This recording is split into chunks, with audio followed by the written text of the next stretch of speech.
Céline Citose, bonjour. Bonjour. Alors, on va vous présenter. Vous êtes conseillère municipale d'opposition à Sainte-Marie. C'est cela. Qu'est-ce que vous faites comme profession? Parce qu'on vous connaît mal, finalement. C'est un peu pour ça que j'ai voulu vous inviter aujourd'hui. D'ailleurs, je vous remercie pour l'invitation. Je sais qu'on me connaît peu. Je suis professeure des écoles depuis une quinzaine d'années. La plus grosse partie du temps de ces années à Sainte-Marie même. D'accord. Qu'est-ce que vous faites de vos journées? Alors, vous avez la politique, vous avez une vie de famille, vous êtes mariée, vous avez un enfant. Alors, je suis pacsée depuis une bonne dizaine d'années et j'ai la grande chance d'être la maman d'un petit garçon de 10 ans. Petit, c'est une façon de dire, de parler. Alors d'aujourd'hui, si vous écoute, il ne sera pas content. Non, il se définit comme en étant un adolescent.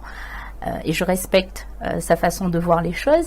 Mais la politique prend beaucoup de mon temps parce que la politique, pour moi, c'est le contact avec les gens. Et mon métier, c'est une vraie vocation. J'ai toujours voulu enseigner.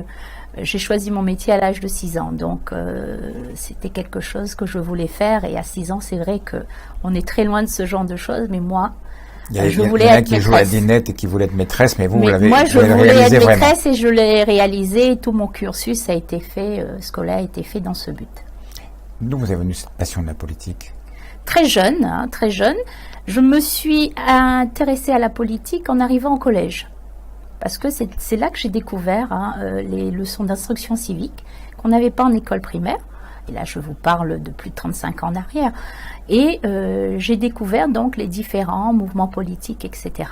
Et ça m'a donné envie. Et j'ai compris que c'était par le biais de la politique qu'on faisait évoluer les choses, qu'on les améliorait notamment, qu'on pouvait aussi faire des choses qui n'étaient pas satisfaisantes, même catastrophiques, mais que c'était par le biais de la politique qu'on changeait les choses. Alors vous savez que ça, maintenant, c'est remis un petit peu en cause par les gilets jaunes, qui estiment que les politiques ne servent à rien et qu'en fait, vous n'influez que très peu sur la chose publique. Alors, les gilets jaunes remettent en cause les politiques, les hommes et les femmes. Ils ne remettent pas en cause la politique, à mon sens. Parce que ils veulent se passer des hommes politiques pour passer par le référendum d'initiative citoyenne où on constituerait les politiques. Mais ils sont eux-mêmes dans une démarche politique. C'est clair. Ils sont eux-mêmes dans une démarche politique. Ce qui m'amène à dire qu'ils ne rejettent pas la politique. Ils rejettent la version qui est donnée actuellement. Ils rejettent ce peu d'engagement qu'il y a actuellement où on ne vise qu'un poste et son intérêt personnel pour un certain nombre de situations, mais où on ne vise pas l'intérêt général et notamment des personnes les plus en difficulté. Moi, je suis socialiste. Je suis progressiste et depuis toujours, ça a été mon engagement. La famille? Ma grand-mère était une grande militante communiste. Mais si vous remontez 50 ans, 60 ans en arrière, c'est bien le Parti communiste qui a permis aux Réunionnais de sortir du fait noir, de la misère. Donc les gens, et notamment ma grand-mère, était une grande militante parce que quand on est une femme et qu'on a plusieurs enfants, l'objectif premier, c'est de nourrir sa famille. On veut faire en sorte que ces enfants mangent à leur faim et elle avait compris, comme un certain nombre d'autres personnes à cette époque, que c'était les politiques et notamment le Parti communiste qui pouvaient améliorer leur situation. Donc moi je suis, ma famille est de gauche, mais je ne suis pas non plus sectaire. J'ai travaillé avec différentes personnes et je crois qu'au-delà des convictions politiques d'un parti ou d'un autre, c'est la personne qui fait la différence. Alors, vous me dites que votre grand-mère était communiste, pourquoi ne pas avoir choisi le PCR? Je pense que le PCR était déjà, alors je ne voudrais choquer personne, mais un peu dépassé par ce qui se passait. Par mon époque, au moment où moi je me suis engagée, véritablement, où j'ai pris une carte au Parti socialiste, le Parti socialiste, ses idées, ses valeurs correspondaient davantage à ce à quoi moi j'aspirais. Notamment sur la question de la parité. Aujourd'hui, je trouve ça encore inadmissible qu'on doive se battre, nous les femmes, 200, 300, 400% de plus pour faire reconnaître nos compétences. De la fonction publique, c'est un peu moins le cas. Vous êtes protégé par un statut quand même. Non, figurez-vous que ça n'est pas réellement le cas. Que lorsque vous avez, ça c'est valable lorsqu'on est, comme moi, professeur des écoles. Statut basique, je dirais, de cadre A.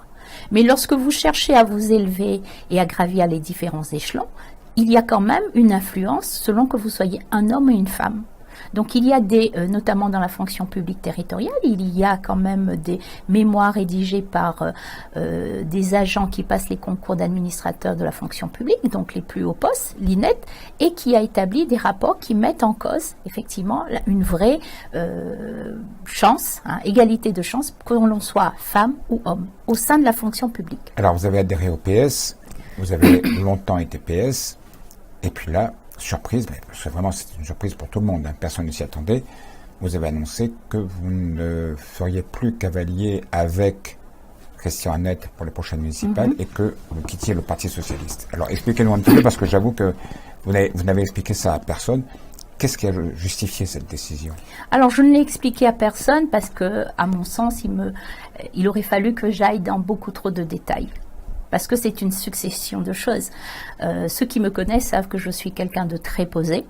Je suis aussi très instinctive. J'agis aussi par l'instinct parce que c'est propre à moi. Et vous avez la réputation d'une femme de caractère. Bien sûr. Je ne me laisse pas marcher sur les pieds et je pense que dans le monde d'aujourd'hui, il ne faut surtout pas se laisser faire, mais il faut écouter les autres. J'ai aussi l'avantage de travailler avec les autres et de savoir collaborer. J'y accorde énormément d'importance. J'ai dû quitter le Parti Socialiste. J'insiste, j'ai dû quitter le Parti Socialiste parce que j'ai fait le choix de Sainte-Marie. Il s'agissait pour moi d'un choix. Ou le parti politique, Parti Socialiste en l'occurrence, y rester, ou défendre les Sainte-Mariens. Parce que, il y a encore peu, j'étais désignée pour être la candidate du Parti Socialiste aux Européennes. Oui, en plus. Bien sûr. Donc, surprise supplémentaire. Oui. Donc, j'avais été sollicitée, j'avais répondu par le positif à cette demande, et j'avais travaillé mes dossiers. Je suis aussi quelqu'un de dossier. J'aime beaucoup ça, je travaille énormément. Et je trouvais la question de l'Europe très intéressante, notamment pour nous Réunionnais. Mais il s'avère que on m'a demandé de choisir entre les européennes et des velléités, une ambition pour Sainte-Marie. En tout cas, j'aurais dû respecter. Vous êtes en train de nous expliquer à mots couverts que, en fait, c'était un chantage. On se débarrassait quelque part de vous en vous envoyant à Bruxelles et comme ça vous laissiez le champ libre à Christian Annette. Alors m'envoyer à Bruxelles, on était très loin de ça. J'étais à une position pas du tout éligible sur une liste de 79 noms, mais il fallait relever le défi et moi je suis prête à relever le défi, ça n'était pas le souci. J'étais consciente qu'il n'y allait pas avoir un macaron à la fin. Sinon je pense que ça n'est pas à moi qu'on aurait proposé le poste. Voilà, je ferme la parenthèse. Ouais. Mais c'était pour faire la place libre à Christian Annette. Non, je ne pense pas. Je ne pense pas parce que le Parti Socialiste, la fédération n'était pas du tout là-dessus. Et j'ai échangé longuement avec Philippe Naillet et mes autres collègues, et je leur ai fait part de mon intention. Le fait que d'aller au municipal. D'aller au municipal. C'est une succession de petits événements. Je suis élue dans l'opposition pour bientôt 11 ans. Je travaille avec Christian Annette depuis tout ce temps. Donc, le terrain, je connais. La rédaction, les propositions, on a travaillé ensemble. Le travail d'opposition, on l'a fait en commun. Aujourd'hui, quand on me parle...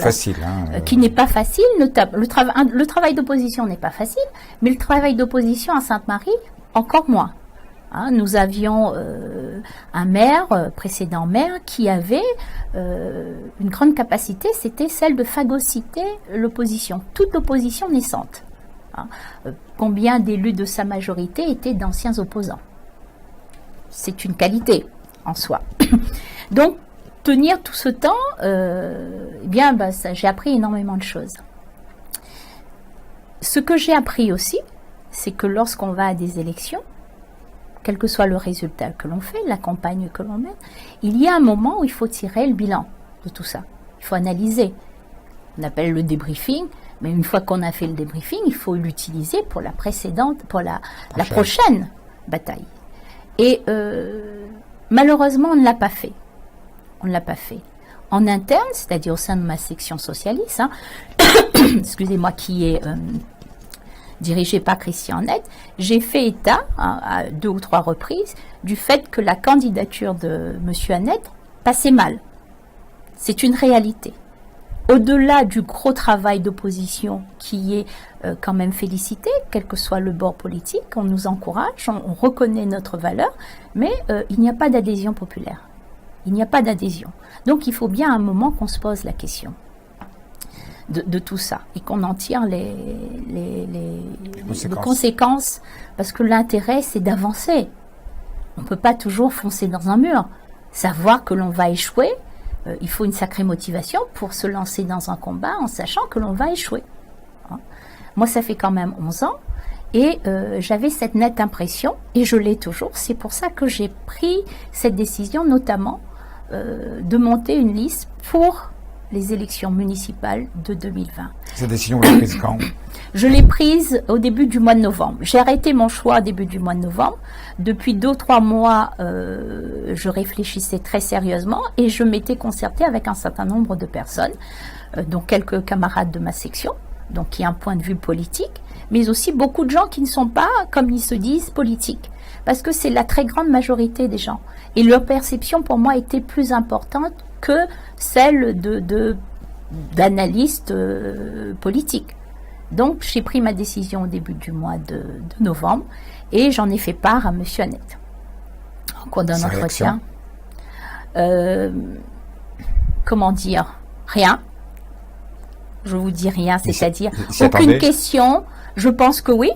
Aucune question, aucune remarque. D'ailleurs, moi-même, je lui ai posé la question. Tu n'as pas de question, de remarque après que j'ai énoncé mes arguments ? Non. Donc ça s'est arrêté là en 5 minutes. J'ai un peu regretté que ça se passe comme ça, mais c'est la vie et il n'y a pas de situation idéale. On voudrait l'idéal, mais ça n'est pas ainsi dans la vie. D'accord. Et vous pensez que à aucun moment, lui, il ne s'est remis en cause et il n'a envisagé de vous laisser la tête de liste ? Effectivement, à aucun moment, parce que je l'avais déjà sollicité, j'en avais déjà fait part au sein, que ce soit avec lui ou avec les autres camarades au cours de réunions. J'ai déjà dit qu'on devrait mieux réfléchir à la tête de liste. Il y a des arguments qui nous sont donnés par la population contre M. Annette. Il ne s'agit pas de se faire plaisir, il s'agit d'écouter et d'agir en conséquence pour aller vers le succès. Pourquoi, selon vous, il passe mal ? Monsieur Annette passe mal, tout simplement parce que à Sainte-Marie, il y a une identité très forte. D'accord ? Il y a une identité très forte. Le fait qu'il ne soit pas de Sainte-Marie pose un sérieux problème. Le fait qu'il soit le frère d'eux pose aussi un problème. Ça, ce sont des éléments que nous avons déjà abordés au cours de réunions, donc au sein de notre groupe. Mais lorsque la personne concernée botte en touche, il y a un moment où il faut prendre ses responsabilités. Vous avez évoqué le fait qu'il était le frère de Gilbert Annette. Est-ce que vous pensez que ça a joué dans le fait qu'on l'ait choisi comme tête de liste ? Alors, je l'ai dit à vos confrères, en tout cas, nous, à Sainte-Marie, la tête de liste est verrouillée. Il y aura beau avoir une élection en interne, comme ça se passe à toutes les élections, on sait que le candidat, il n'y aura qu'un seul candidat, Christian Annette, et qu'il obtiendra la très grande majorité des suffrages. Donc la tête de liste est verrouillée. Attendez, on sait comment ça se passe dans un parti politique. Normalement, il y a une section, c'est le cas du PS. Il y a des adhérents, des militants. C'est eux qui votent. Alors comment est-ce que vous pouvez dire que c'est verrouillé ? Parce que ce sont des gens qui ont été choisis pour être militants et qui sont là... Non, pas du tout. Ils n'ont pas été choisis pour être militants. Mais lorsque vous avez... En 2014, nous étions une section de 150, 160 adhérents. Il y avait un vrai dynamisme, une vraie volonté pour les municipales de 2014. Aujourd'hui, nous sommes une section de 40, 46 adhérents. Donc c'est un noyau dur qu'on peut contrôler facilement. C'est un noyau dur. Et sans incriminer mes camarades, un certain nombre d'eux ont bénéficié de petits coups de main de Christian Annette. Donc, il y a une forme de loyauté là-dedans. Et lorsqu'en réunion de section, vous avez quelqu'un qui intervient en disant, lorsqu'on a déjà abordé les questions des autres candidatures, que ce soit celle de Rémi Lagourgue ou de M. Maillot, leurs avantages et leurs inconvénients, et qu'un camarade dit, oui, mais on n'a pas abordé les avantages et les inconvénients de votre candidature, de ta candidature, Christian, et que Christian Annette botte en touche, il n'y a pas de débat possible. Moi, je l'ai fait à plusieurs reprises. Je me suis prise une volée de bois vert, comme on dit. J'ai arrêté. Et j'ai bien compris. En début d'année, j'ai quand même espéré, parce que je me suis dit, le contexte est différent, le fait que Jean-Louis Lagourgue, même si Richard Nierlo est le maire actuel, personne n'est dupe, le fait de vouloir imposer son fils, ça va créer une situation plus favorable pour nous. Toutes ces affaires qui finissent par sortir, judiciaires, ça affaiblit le système Lagourgue et c'est à notre avantage. Sauf que, pour pouvoir profiter de tous ces avantages, pour moi, il était important qu'on puisse réfléchir aussi à une nouvelle tête de liste. Et si je me lance, je suis consciente, je fais de la politique depuis un certain temps, même si les gens me connaissent peu, je suis quelqu'un de très engagé, mais je suis consciente que les dissensions, ça n'aide pas. La division, ça n'aide pas. Mais il y a bien un moment où il faut prendre ses responsabilités et proposer autre chose. Malheureusement, ça n'a pas été possible au sein de la section socialiste, donc j'ai pris les devants et j'ai quitté le Parti socialiste. Dans votre tête, vous restez socialiste? Je reste socialiste. Qu'est-ce que vous voulez comme programme sur Sainte-Marie? Qu'est-ce que vous proposez de différent d'un Rémi Lagourgue ou d'un Gérald Maillot, par exemple? D'abord, dans ma façon de travailler, moi je suis née et j'ai grandi à Sainte-Marie. Mes grands-parents, mes parents, mes arrière-grands-parents. Ce qui est le cas de Rémi Lagourgue, ce qui est moins le cas de Gérald Maillot. Alors, Rémi Lagourgue, c'est le cas de son père. C'est pas son cas, lui. Il est dionysien. C'est sa vie. Mais moi, j'y ai grandi. J'y ai fait toute ma scolarité. J'y habite actuellement toujours. Mon fils y est. Donc, c'est toute ma vie, Sainte-Marie. C'est ma commune. Je la connais. Je connais surtout les Sainte-Mariens. Ça fait une grande différence. Ce que j'entends proposer de nouveau à la population, c'est d'abord ce que je suis en train de faire. C'est un travail en construction, en co-construction avec eux. Lorsque je rencontre les gens comme vous, habitants de Sainte-Marie, pour la plupart, ce que je leur demande, c'est qu'est-ce qu'ils pensent de leur ville. Beaucoup de gens de Sainte-Marie voient que Sainte-Marie, et moi y compris, comme une belle ville. On a une chance terrible, Monsieur Dupuis, on a une chance terrible parce qu'on a une ville qui est magnifique, avec un aéroport, un port. Peu de communes ont un port. Il va être amélioré grâce à la SINO, c'est une très bonne chose. Mais peu de communes ont cette chance-là. Nous avons aussi d'autres atouts. On a des zones économiques qui sont dynamiques. Même si Saint-Pierre, mais là on va comparer ce qui est comparable. Sainte-Marie c'est 30 000 habitants, quand Saint-Pierre c'est plus de 100 000. Donc toutes les choses sont relatives. Nous avons aussi du foncier. C'est ce que j'allais dire. Vous êtes une des rares communes. Nous sommes une des rares communes à avoir du foncier. Et lorsque vous avez à proximité de l'aéroport en plus. À proximité de l'aéroport, avec le port qu'on pourra développer. Et à proximité de Saint-Denis. Et à proximité de la grande ville qu'est Saint-Denis. Et de Saint-André qui aura son port demain pour le fret. Effectivement. Donc, nous sommes dans un positionnement géographique très, très intéressant. Sainte-Marie, c'est bien développé. Moi, j'y suis née. Donc, j'ai vu en plus de 40 ans ce qu'elle est devenue. Je reconnais le travail qui a été mené. Il y a énormément de choses qui ont été faites. Mais tous les quartiers n'ont pas avancé pareil. Vous avez des quartiers très dynamiques comme Beau Séjour ou du Parc, du fait justement de l'implantation commerciale qui entraîne ce dynamisme. Mais vous avez des quartiers comme Terrain Elisa, ou mon quartier de naissance, La Découverte, qui sont carrément laissés à l'abandon. Donc on doit être en capacité de réaliser un projet qui fédère tous les Sainte-Mariens et qui profite à tout le monde. Donc ce dynamisme-là de notre ville, les atouts de notre ville doivent profiter à tout le monde. Je reviens au projet que je suis en train de co-élaborer, parce que je n'entends pas détenir la vérité. Je ne suis pas dans la verticalité. C'est-à-dire, votre situation personnelle est différente de la mienne, votre situation professionnelle également. Donc vos attentes ne sont pas les miens. Et je crois que la meilleure des choses, il faut faire un projet qui soit partagé. Je l'ai commencé il y a quelques mois et je vois, moi, que je suis dans la bonne voie, parce que lorsqu'on écoute ce qui se passe avec les Gilets jaunes, c'est bien ce que les gens disent. Ils sont capables de réfléchir. Peut-être qu'ils ne détiennent pas tous les détails techniques, mais ça, on a des administratifs pour nous fournir les éléments, mais ils sont capables de bon sens et ils sont capables de trouver des solutions. Donc moi, mon travail actuellement, c'est de construire un projet avec les gens que je rencontre et de trouver quels seraient les axes prioritaires pour notre Déjà ville. déterminé un petit peu Oui, 3 axes. oui, on a quand même avec mon équipe, parce que j'ai quand même des gens derrière moi, on a quand même défini quelques priorités. Les familles, quand je dis les familles, j'entends aussi bien les enfants que les grands-parents. Moi, je ne veux pas de clivage où on choisit les enfants plutôt que les grands-parents. C'était une erreur du Parti socialiste lors du dernier mandat de François Hollande. On est tous importants au sein d'une famille. Et les familles, on sait bien que c'est la base de toute société, mais encore plus à La Réunion. Encore plus à La Réunion. Le développement économique. Lorsque je vous parlais des familles, j'entendais l'école aussi pour les enfants, mais on ne va pas travailler, c'est-à-dire monter des projets pour faire que nos enfants soient plus compétents, pour que demain, ils soient des chômeurs. Il faut arrêter, on n'est plus en capacité, les collectivités ne peuvent plus jouer leur rôle d'amortisseur social qu'elles ont joué pendant un certain nombre d'années à La Réunion notamment. C'est le monde économique, c'est le monde des entreprises qui fait en sorte que les gens aient du travail et puissent aspirer à une vie qui soit gratifiante. Donc le développement économique. On a aussi la dynamisation des quartiers. Chaque quartier a son histoire, a son identité et a sa population.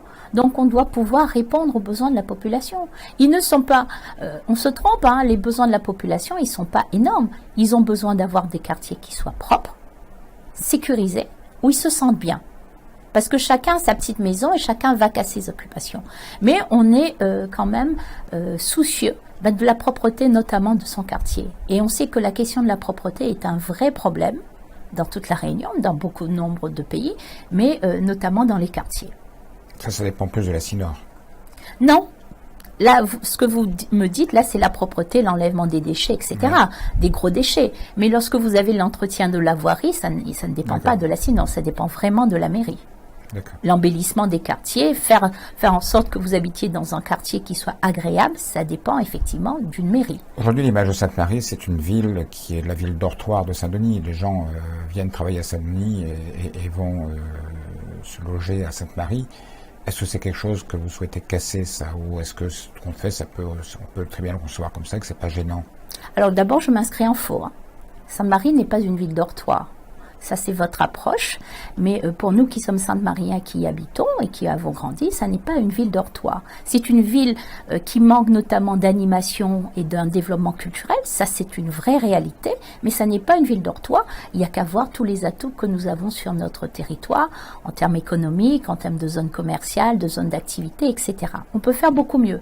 Et c'est dans cette démarche que je m'inscris. Mais ça n'est pas une ville dortoir, c'est une ville qui est appréciée par ses habitants.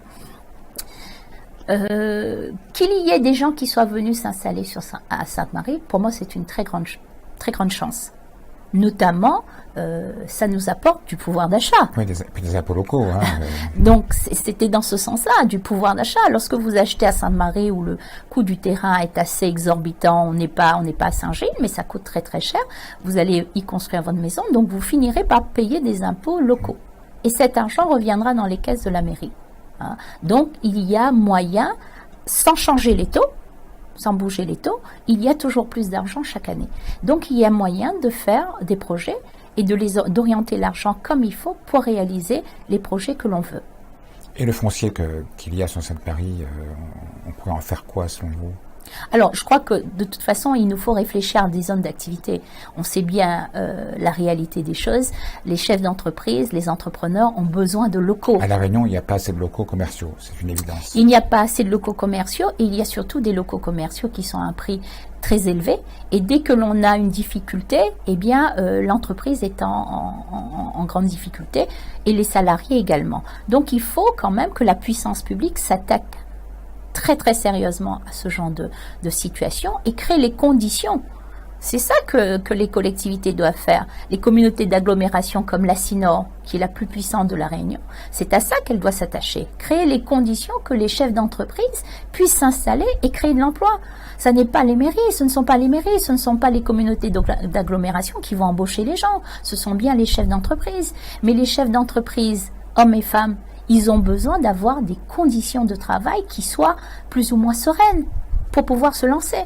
Mais lorsque vous avez le prix du mètre carré tellement élevé que vous ne savez pas si vous serez en capacité de réaliser un chiffre d'affaires suffisant pour pouvoir épayer votre local, vos salariés et vous-même vous dégager un salaire, c'est très compliqué. Donc je crois que la priorité, elle est là-dessus. Mais ça, c'est de la compétence de la communauté d'agglomération. On en parle de la CINOR et on va conclure là-dessus. On va revenir à la politique politicienne.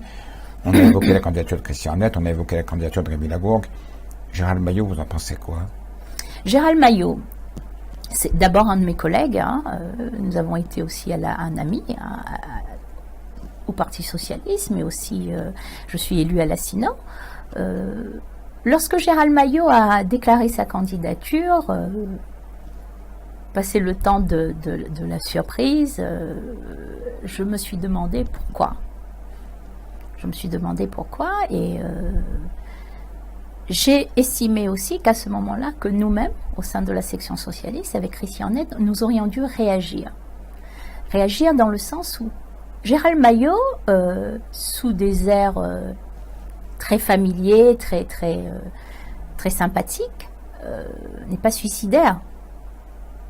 Il ne se lance pas d'une falaise comme ça sans parachute. S'il a estimé combien même il ne pouvait pas aller à Saint-Denis en raison de la présence du maire Gilbert Annette, pourquoi il pensait qu'il avait des chances de gagner à Sainte-Marie? S'il ne gagne pas, il perd tout. Il a beau aimer les défis, mais je ne pense pas que ce soit quelqu'un qui soit comme ça, qui se jette à l'eau sans parachute. Et moi, c'était très important pour moi parce que l'analyse que j'en ai faite aussi, c'est qu'il a estimé que malgré le travail d'opposition que nous réalisions, nous n'étions pas des concurrents sérieux, crédibles, face à Jean-Louis Lagourgue qui voulait imposer son fils. Que malgré la situation où on allait se retrouver avec le fils d'eux, une situation qui dans beaucoup de communes ne passe pas, fils d'eux, fille d'eux, femme d'eux, etc., ça ne marche pas.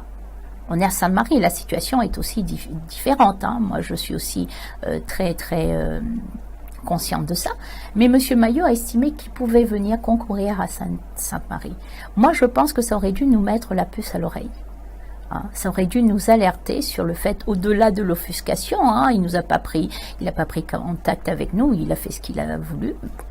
Moi, ça ne me choque pas plus que ça. Un peu de courtoisie, c'est important. Mais il n'avait pas besoin de notre autorisation, de notre bénédiction. Il n'y a pas de précaré, il n'y a pas de... Tout le monde est libre. À partir du moment où vous avez une adresse dans la ville, vous êtes libre d'être candidat. Contribuable. Candidate, voilà. Ou contribuable à minima. Donc, pour moi, la présence de M. Maillot m'a surtout interpellée et m'a conduit, cette situation m'a conduite à prendre ma décision également et à me lancer. À la différence des autres candidats, comme je vous le disais, je suis native de Sainte-Marie. Je suis très ancrée, très attachée à ce territoire. Tous mes souvenirs y sont liés et j'y ai réalisé ma scolarité. Je me suis toujours engagée pour Sainte-Marie. Aujourd'hui, j'ai fait le choix de quitter le Parti Socialiste, un parti auquel j'étais particulièrement attachée, pour défendre les Sainte-Mariens. Donc je suis une femme, vous l'avez dit, de caractère. C'est aussi pour ça que je me suis opposée. Il n'est pas évident de quitter un groupe, jamais. On ne sait jamais ce qui va se passer. Mais j'ai, depuis que ça s'est passé, énormément d'encouragement. Donc je continue mon travail de rencontre avec les uns et les autres, les différentes familles. Les familles sont très importantes à Sainte-Marie. Oui. Il y a une histoire toute particulière. Il y a des chefs de clan. Il y a des chefs de grandes familles. Il y a des chefs de grandes familles. Et les gens se connaissent, même si la commune a beaucoup grossi. On est passé à 33 000 habitants, c'est quand même assez important. C'est une ville moyenne assez importante. Mais il y a quand même ce phénomène de famille très installée, très implantée, qui a servi le précédent maire qui était Axel Kishner, puis Jean-Louis Lagourgue. Et aujourd'hui, moi-même, j'entends profiter de cela et me faire connaître davantage. Je vous le disais au tout début, mes grands-parents, paternels et maternels, étaient de Sainte-Marie. Donc, je connais énormément de monde. J'estime être beaucoup plus populaire que certains et je vais faire un travail pour davantage me faire connaître. Écoutez, on aura l'occasion de se revoir d'ici là, parce que les élections municipales, c'est dans 1 an et demi à peu Oui, près. Donc effectivement. on a encore un petit peu On a de du temps. travail, oui, du temps. Et on pourra à nouveau faire des points d'étape pour voir comment se passe d'ici là votre campagne. Merci en tous les cas d'être venu. Je vous remercie. Et bonne année. Voilà, permettez-moi de vous souhaiter une bonne année et aux auditeurs une très bonne année. C'est important, vu 2018, vu ce qu'on vient de traverser, que 2019 nous soit beaucoup plus favorable. J'espère aussi. Merci en tous les cas. Merci.